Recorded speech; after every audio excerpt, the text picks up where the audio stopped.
Bienvenue, je suis Virginie, coach en neurosciences. Je suis une alchimiste, je transforme les difficultés de la vie en moteur, ce qui me permet d'aimer, d'apprécier la vie et vivre une vie qui me ressemble. Après une énième rupture amoureuse, j'ai décidé qu'il était enfin temps d'aller à la rencontre de moi-même et de me connaître sous toutes mes coutures. Je suis passée d'un mode victime à être la co-créatrice de ma propre vie. J'accompagne les femmes cartésiennes qui n'ont plus foi en grand-chose à apprendre à se connaître, à développer l'amour d'elles-mêmes, à développer leur potentiel, à connaître leurs convictions et à les suivre. Seule ou avec mes invités, je te partage chaque mercredi des clés, des expériences transformatrices avec l'aide des neurosciences. Si tu désires que ton monde prenne de nouvelles couleurs, suis-moi pour le thème du jour.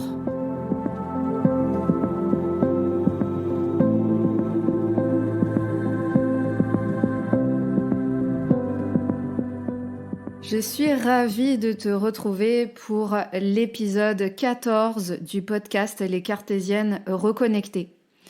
Ça faisait quelque temps, et oui, pour les personnes qui me rejoignent aujourd'hui, qui ne me connaissent pas, j'ai lancé le 14 juin 2023 mon podcast, mais depuis quelques mois, je suis rentrée en formation de coaching. Et je mets un petit peu de côté le podcast pour pouvoir me concentrer à 100% sur ma formation. Mais là, à l'heure où je tourne cet enregistrement de podcast, nous sommes à la fin de l'année 2023 et j'avais envie de faire un cadeau à ma belle communauté. Et quel cadeau qui est celui de parler des émotions. Cet épisode est consacré aux émotions et je vais te parler de 3 techniques de régulation émotionnelle. Il y en a beaucoup d'autres, des techniques pour réguler ses émotions. Mais aujourd'hui, j'ai décidé de parler de 3 techniques spécifiques parce que ce sont celles que j'utilise quotidiennement. Avant de commencer, j'ai besoin de toi. Je suis en train de lancer mon activité en tant que coach, spécialisée en neurosciences sur les émotions. Et si cet épisode te plaît, que tu te sens concerné, que cela te parle, que tu as envie de contribuer à me faire connaître, je te donne rendez-vous sur ta plateforme d'écoute pour me mettre une note 5 étoiles au podcast Les Cartésiennes reconnectées, mettre un commentaire et t'abonner au podcast. En plus, je lance un concours. Et le 15 janvier 2024, je fais bénéficier d'un accompagnement en coaching spécialisé sur les émotions. Alors attention, il y a pour les personnes qui résident en Île-de-France et pour lesquelles on pourra faire un coaching en face à face, le suivi avec un biofeedback qui est un instrument qui est très connu dans le domaine des émotions, mais c'est un instrument dont je dispose qui va permettre de voir quel degré de relaxation et de cohérence il y a au niveau de ton cœur. Et du coup, j'utilise un biofeedback. Donc, la personne qui va pouvoir bénéficier d'un accompagnement de coaching aura le privilège de voir, grâce à cet instrument de biofeedback, un suivi tout au long de l'accompagnement, de savoir quel est son niveau de cohérence au moment des séances et de voir un petit peu l'évolution au niveau de sa cohérence cardiaque, de sa gestion des émotions. Et la thématique du coaching pourra être professionnel ou personnel et il y a moins 15% par rapport aux tarifs en vigueur. Pour plus d'informations, je t'invite à me contacter. Tu as toutes les informations qui sont disponibles en description du podcast. Ceci étant dit, c'est parti pour cet épisode 14 des Cartésiennes reconnectées. Alors, les émotions, est-ce que ça te parle ? Est-ce que tu es plutôt à te sentir bouleversé tel un tsunami par tes émotions ? Ou est-ce que c'est quelque chose qui t'est totalement inconnu et tu n'as pas vraiment conscience de tes émotions ou alors tu préfères les éviter ? Cet épisode est pour toi. Les différents points que j'aimerais aborder sont les suivants. Déjà, faire un petit état des lieux par rapport aux pensées. Ensuite, les émotions. Et je vais te parler de ce qu'on appelle la boucle pensée-émotion. Les pensées, je pense que tu sais que tu es un être pensant. Et justement, c'est ce qui nous caractérise et nous différencie des autres êtres de la planète, les animaux, les plantes, c'est que, eh bien, Descartes avait bien dit « je pense donc je suis ». Les pensées, ce sont des énergies en mouvement. La physique quantique a montré que, eh bien, les pensées sont de l'énergie. Et si on pouvait les voir, en fait, on verrait des atomes. Et finalement, ces atomes, ce sont ces choses, ces éléments constitutifs de la physique qui existent bel et bien, mais que nous ne pouvons pas voir avec nos yeux. La fréquence, la vibration de ces éléments, eh bien, sont imperceptibles par l'œil humain parce que ce sont des fréquences différentes de ce que nous pouvons voir avec nos yeux. Ce que nous voyons avec nos yeux, eh bien, ça correspond à un type de fréquence bien spécifique. Donc, les pensées, eh bien, les pensées que tu as sur toi, sur les autres, sur le monde, eh bien, c'est de l'énergie. Et les pensées vont affecter ton corps, notamment via les émotions. Les pensées sont le langage du cerveau, alors que les émotions sont le langage du corps. Et finalement, en fonction du type de pensée que tu vas avoir, voilà, lorsque tu te mésestimes, lorsque tu as finalement tout type de pensée, à toi de voir quels sont les types de pensées qui te parcourent tout au long de la journée. Alors, nous aurions entre 60 000 et 80 000 pensées par jour. Ces pensées, elles peuvent être conscientes et inconscientes. Donc, comment savoir si tes pensées sont plutôt de l'ordre du conscient ou de l'inconscient? Ça sera par l'observation de toi. Et ça, c'est un élément indispensable, c'est que la connaissance de soi va passer par l'observation de soi. Et finalement, ça va être tout au long de la journée de t'observer et de pouvoir voir finalement, ressentir quels sont tes types de pensées. Est-ce que ce sont des pensées qui sont porteuses? Est-ce qu'elles te rapprochent de tes objectifs, de tes envies, ou alors est-ce qu'elles t'en éloignent? Et ces pensées, vont venir impacter ton corps et notamment tes émotions. Alors, qu'est-ce que les émotions? Les émotions, ce sont des messagers. Elles sont issues, en fait, elles vont venir te renseigner par rapport à ce qui se passe dans ton inconscient. Et finalement, lorsque tu ressens des émotions agréables, ça va venir te renseigner sur le fait que tu es aligné. Mais par contre, lorsque tu ressens des émotions désagréables, ça va te renseigner qu'il n'y a pas l'alignement avec ce qui se passe finalement dans ta boîte noire, dans ton inconscient. Et les émotions ont la caractéristique, comme je te disais, ce sont vraiment des messagers. Elles sont là pour venir te renseigner sur des choses qui sont soit OK ou qui ne sont pas OK avec ton être le plus profond, la partie la plus sage de toi. Et les émotions ne durent vraiment que quelques secondes. Ensuite, si les émotions qui, elles, te portent des messages, ne sont pas écoutées, ensuite, ça va passer par le stade des sentiments. Et les sentiments, eux, au lieu de durer quelques secondes, vont durer un peu plus longtemps, de l'ordre de quelques heures. Et là, ça passe par le filtre du mental. C'est le senti du mental. Donc là, finalement, au lieu que l'émotion, finalement, dure quelques secondes et te traverse, telle une rivière, là, le mental, lui, va commencer à ressasser. Et ça va venir, en fait, alimenter justement tes pensées.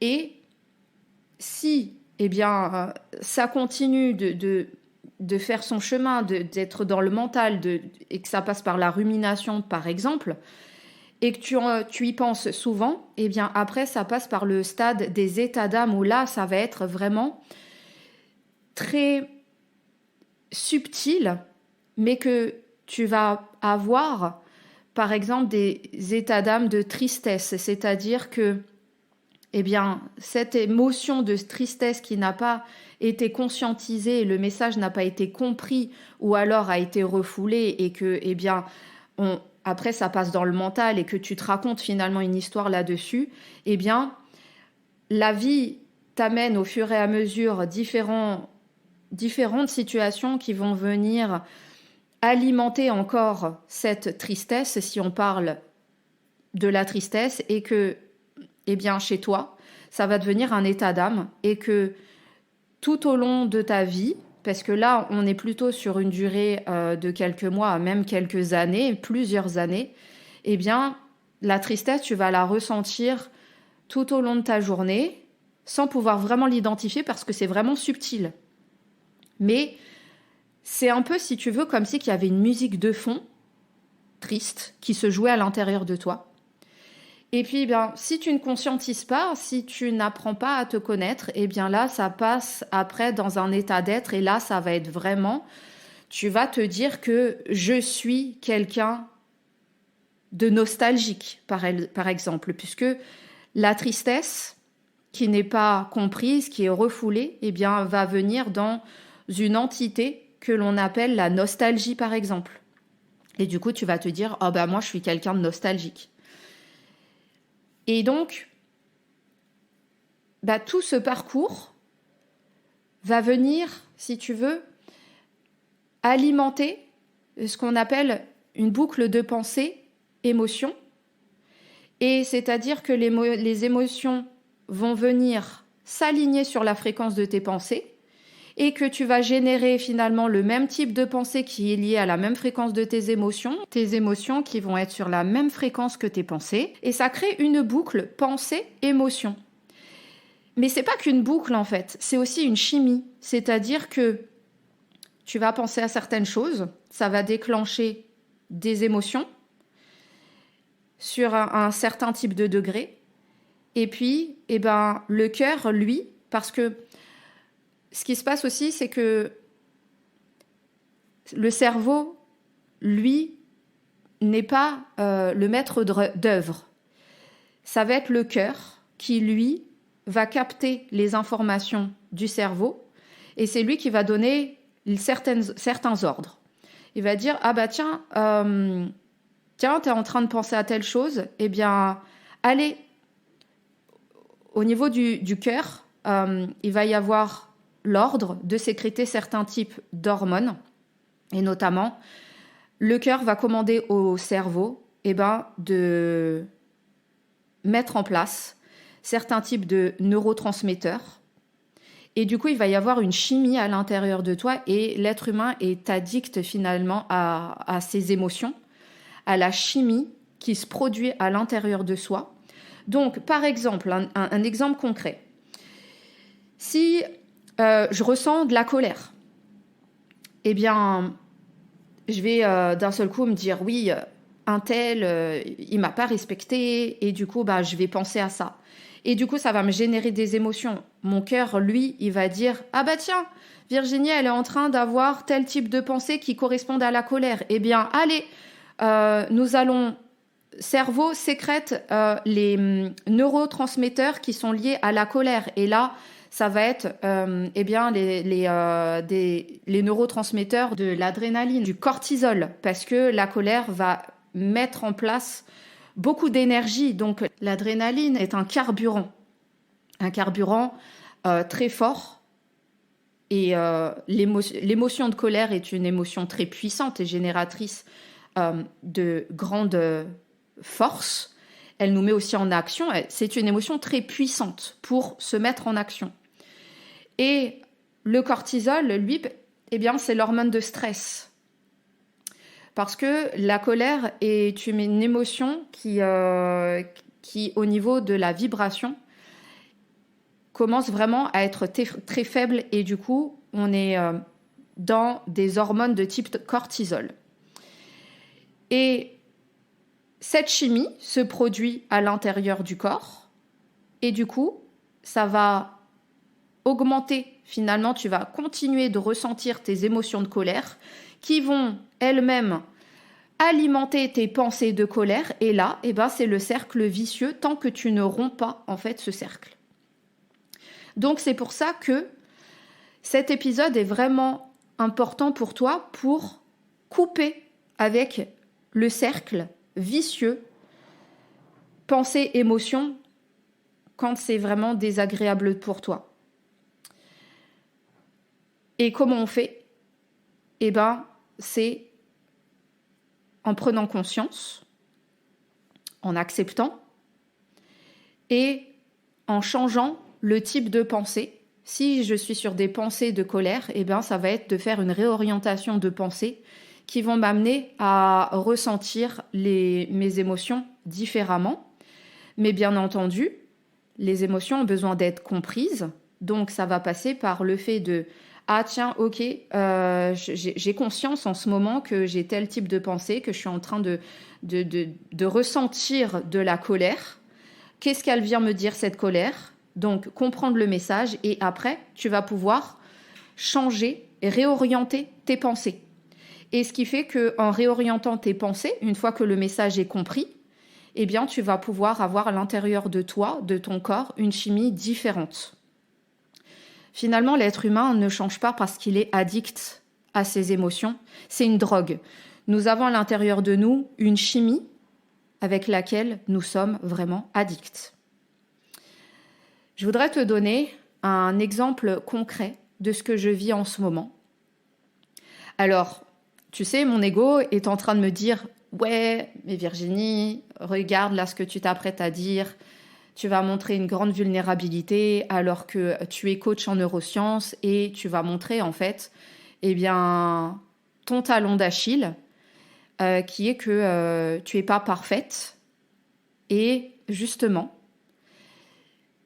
personne n'est parfait. Chacun est en chemin et même moi en tant que coach, je suis moi-même sur mon chemin. Mais je me prends en main, je suis autonome, responsable et je souhaite que tu développes aussi cette autonomie et cette responsabilité. Et n'empêche, oui, je suis coach en neurosciences, mais en ce moment, je suis en pleine crise d'eczéma. Alors, justement, c'est ça ce cas concret. Et ça ne veut pas dire que je suis coach et que j'ai tout réglé dans ma vie. Moi aussi, je suis sur mon propre chemin d'évolution.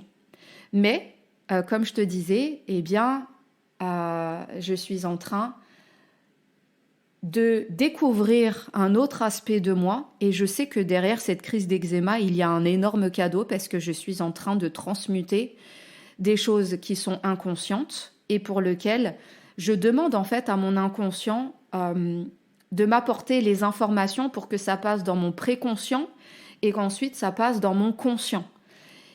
Et ça me permet justement,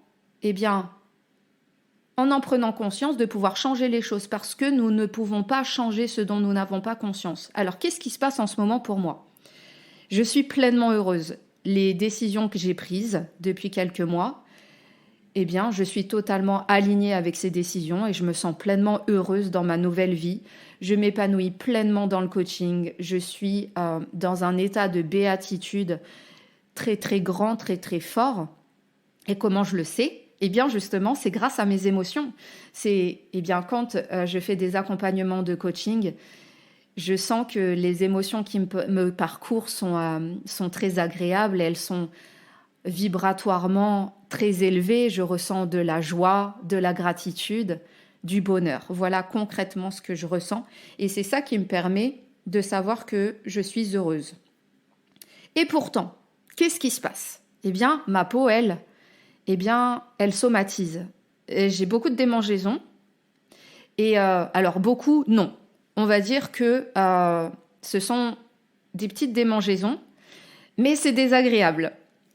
Et finalement, ma peau, qui elle est liée à mon inconscient, parce que le corps, lui, représente l'inconscient, eh bien, il se trame en fond, eh bien, des peurs.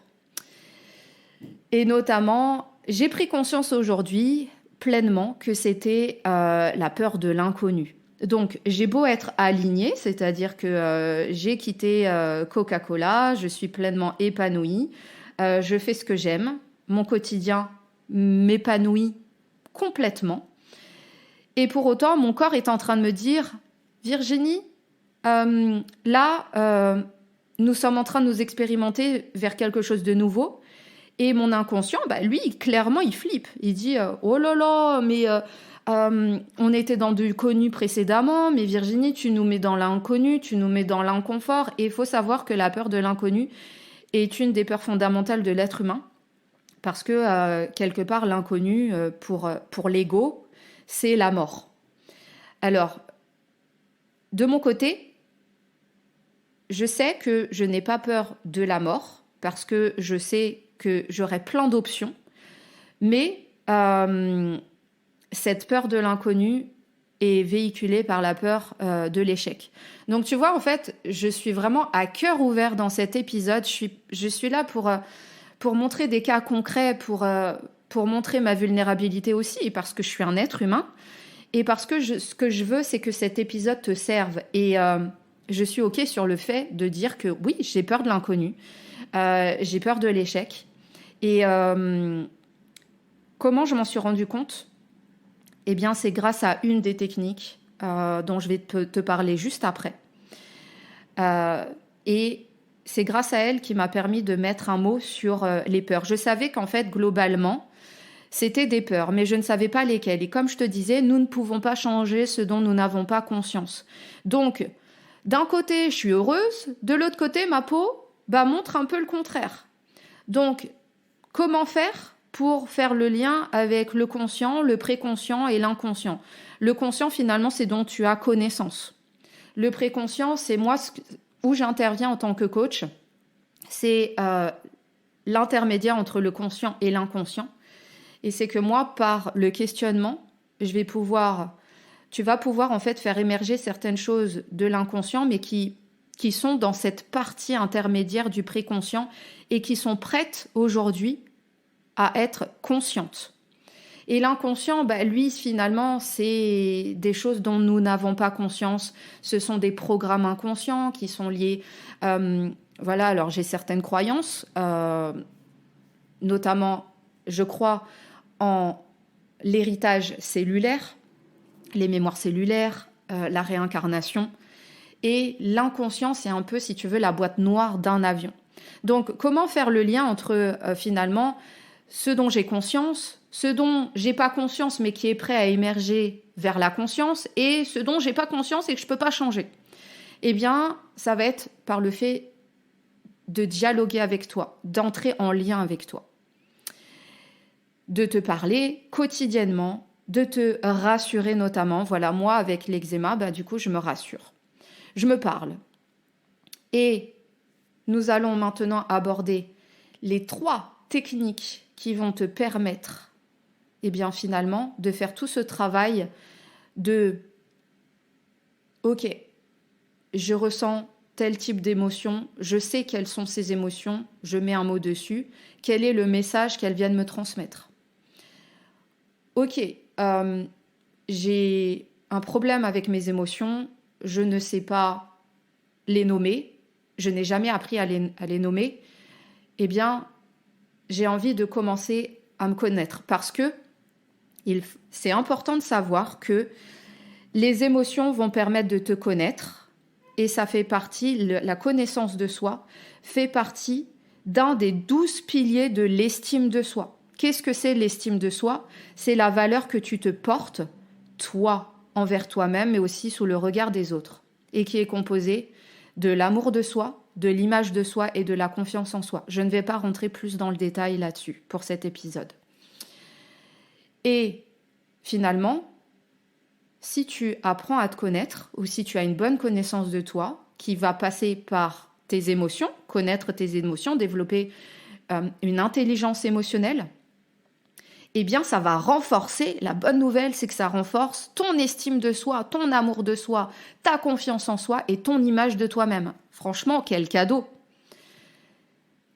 La première technique, c'est l'EFT, Emotional Freedom Technique. Moi, je suis formée à l'EFT, donc je ne vais pas te faire une formation à l'EFT, je l'utilise en coaching.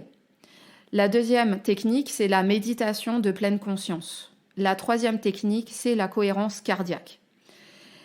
L'EFT, eh bien, figure-toi que c'est la technique qui, aujourd'hui, là, au 29 décembre, m'a permis de mettre un mot concret sur les peurs que j'avais parce que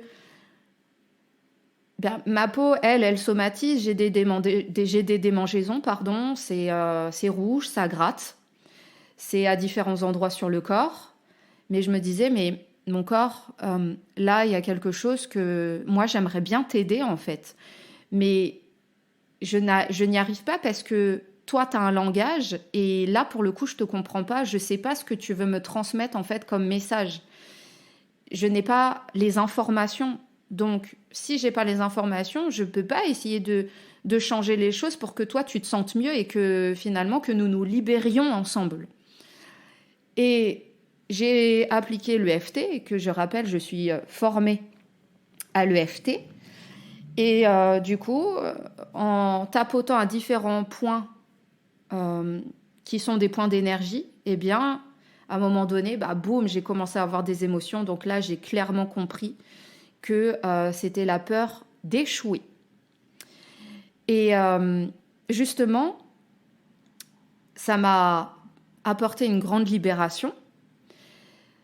Et finalement, l'EFT, on peut le faire de façon autonome. Donc, pendant les accompagnements de coaching, c'est quelque chose que je te montre, que tu vas pouvoir faire aussi de façon autonome et qui fait partie de mes accompagnements de coaching. Mais en tout cas, voilà, moi, mon objectif, c'est de te rendre autonome et responsable et c'est quelque chose que tu verras, que tu expérimenteras avec mes accompagnements. Qu'est-ce que ça fait l'EFT du coup? Eh bien, ça apporte une libération émotionnelle de choses qui sont bloquées à l'intérieur de soi.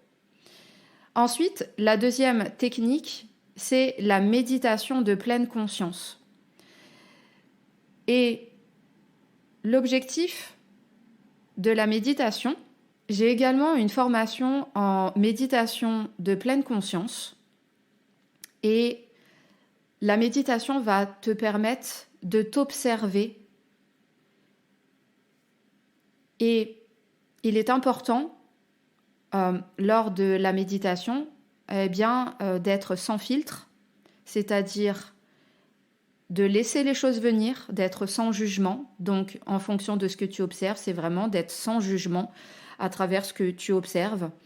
Et ça apporte de la libération, ça apporte un détachement par rapport à tes programmes inconscients. La méditation est très puissante parce que elle va permettre d'installer un calme à l'intérieur de soi, une relaxation et un détachement par rapport à tes pensées. C'est vraiment ça qui est important, c'est que c'est le détachement. Cela va apporter un détachement et de la désidentification par rapport à tes pensées. Et je renouvelle, j'insiste dessus, c'est important d'être sans filtre là-dessus, d'être sans jugement et être aussi dans la non-attente. On ne fait pas de la méditation de pleine conscience pour attendre quelque chose. Ce sont vraiment les 3 clés nécessaires. Sans filtre, sans jugement et sans attente. Et vraiment, la conséquence, c'est que au fur et à mesure, tu peux même en fait faire tomber des croyances limitantes sans t'en rendre compte en fait. C'est très puissant. Et je t'invite à te renseigner, à regarder sur Internet si ça t'intéresse. Voilà, c'est la méditation de pleine conscience. Et je trouve que c'est un outil puissant que moi, j'utilise maintenant depuis plus d'1 an de façon quotidienne. Et la troisième technique, c'est la cohérence cardiaque. La cohérence cardiaque est un complément de la méditation. Elle va t'apporter un équilibre, en fait, de ton système sympathique par rapport à ton système parasympathique. Le système sympathique, je ne vais pas rentrer trop dans le détail, mais je vais juste te dire que c'est ta pédale d'accélération et le système parasympathique, c'est ton système de freinage.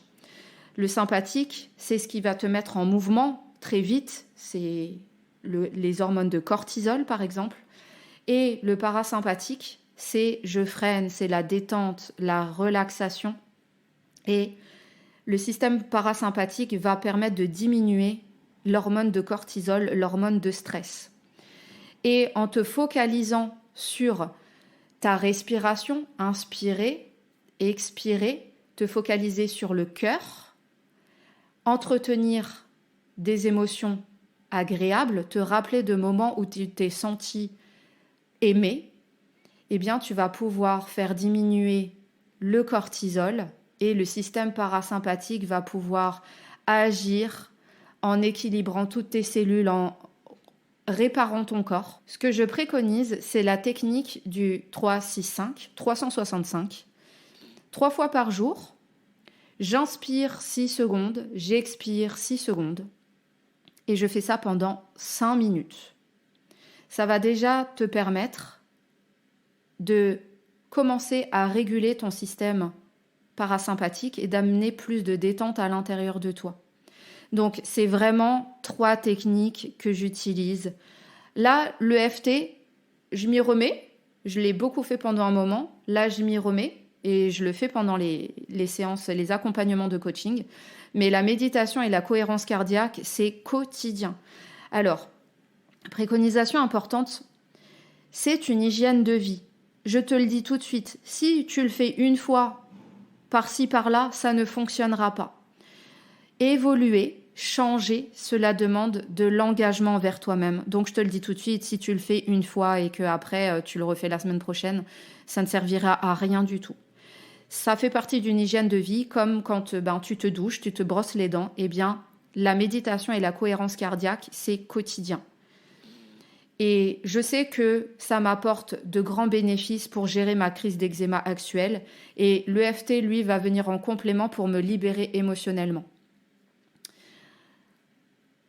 Donc, ces techniques, les appliquer à elles seules ne suffisent pas. C'est important de passer à l'action. Mais poser des actions différentes. Changer, évoluer, c'est agir différemment pour obtenir des résultats différents. Voici ton petit travail à faire pour toi. Eh bien, ça va être de te demander à partir d'aujourd'hui, chaque jour, comment je me sens. Qu'est-ce qui aujourd'hui m'empêche d'atteindre mes désirs, mes objectifs? Qu'est-ce que je ressens dans mon corps et où est-ce que cela se situe?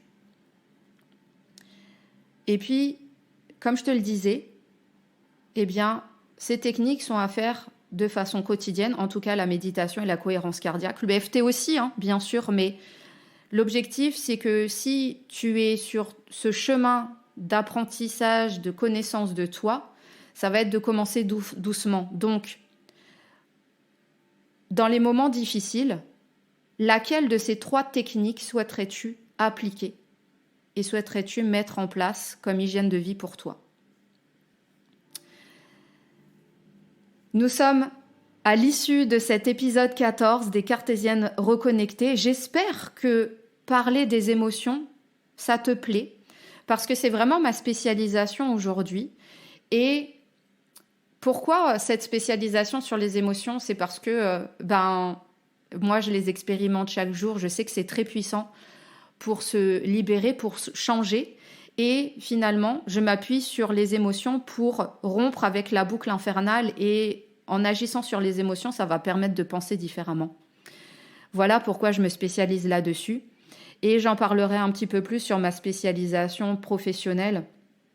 Je me spécifie dans le monde de l'entreprise, mais je continue d'accompagner des personnes dans le life coaching en tout cas pour le moment. Donc, n'hésite pas et tu peux réécouter le début de cet épisode parce que je te rappelle que je fais bénéficier de 15%, moins 15% dans l'accompagnement de coaching, que ce soit à une thématique professionnelle ou personnelle.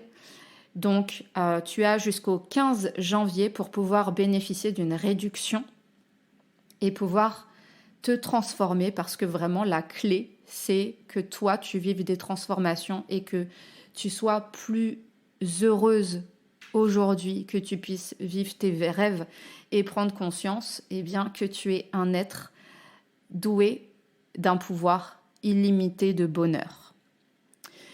Je te dis à très bientôt pour un nouvel épisode des Cartésiennes reconnectées. Moi, j'ai été ravie de pouvoir reprendre le micro aujourd'hui et quand je disais tout à l'heure, je parlais des actions, justement, moi, c'est mon action. Le fait d'avoir aujourd'hui fait ce petit travail sur moi de libération de peur, mon action, ça a été, tiens, je vais faire un épisode de podcast. En plus, j'ai un peu plus le temps là cette semaine, donc j'en suis ravie de pouvoir mettre ceci à la disposition du monde, du plus grand nombre de personnes qui ont envie de m'écouter. À très bientôt. Ciao, ciao. Je te remercie d'avoir écouté cet épisode jusqu'à la fin. J'espère qu'il t'a plu. Sans toi et ta contribution, ce podcast ne peut exister. Pour soutenir mon travail, je t'invite à t'abonner au podcast. Cela te permettra de recevoir des alertes sur ton téléphone, d'avoir les dernières actualités sur les exercices gratuits disponibles pour toi. Je t'invite également à partager le podcast auprès de toute personne qui peut en avoir besoin, à me laisser une note 5 étoiles et un commentaire sur Spotify, Apple Podcast. Quant à moi, je te dis à très bientôt pour un nouvel épisode.